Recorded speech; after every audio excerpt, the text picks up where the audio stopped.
नमस्कार मु स्वागत करुच्ची मोर चैनल कुकुनस कुकिंग को जो थी कि आपण मानी आज गोटे नुआ जिनिस प्रस्तुत करने को जाऊँगी जार ना है मिष्टी दही बा मीठा दही। आदि आपण को ये रेसिपीटी भल लगे ताल आप लाइक शेयर और सब्सक्राइब करेंगे मो चैनल।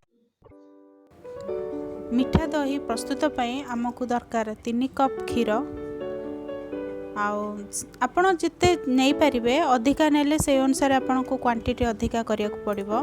मिल्क पाउडर मु नहीं 2 टीस्पून बा 2 चम्मच नहीं आउ कंडेंस मिल्क भी 2 चम्मच नहीं।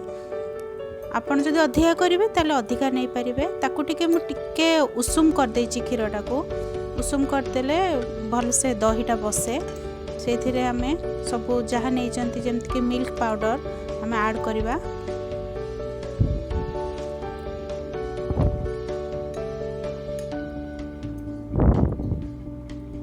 मिल्क पाउडर भल से मिसई दबा जमती कि किसी लम्प्स न रहे।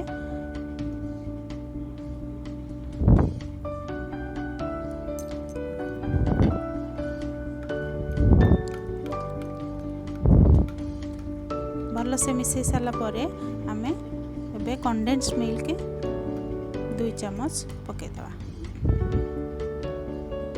आपन जदि मीठा अधिका भल पाती ताले आउ गोटे चम्मच कंडेंस मिल्क ऐड करें। एटा आपण को स्वाद पर पूरा डिपेंड करे। आपको भी भल से मिसई दवा।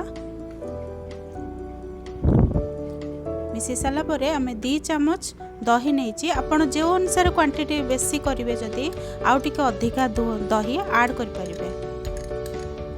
ऐड करके ताकू भल से फेंटी दवा बा भल से एकाठी मिसई दवा।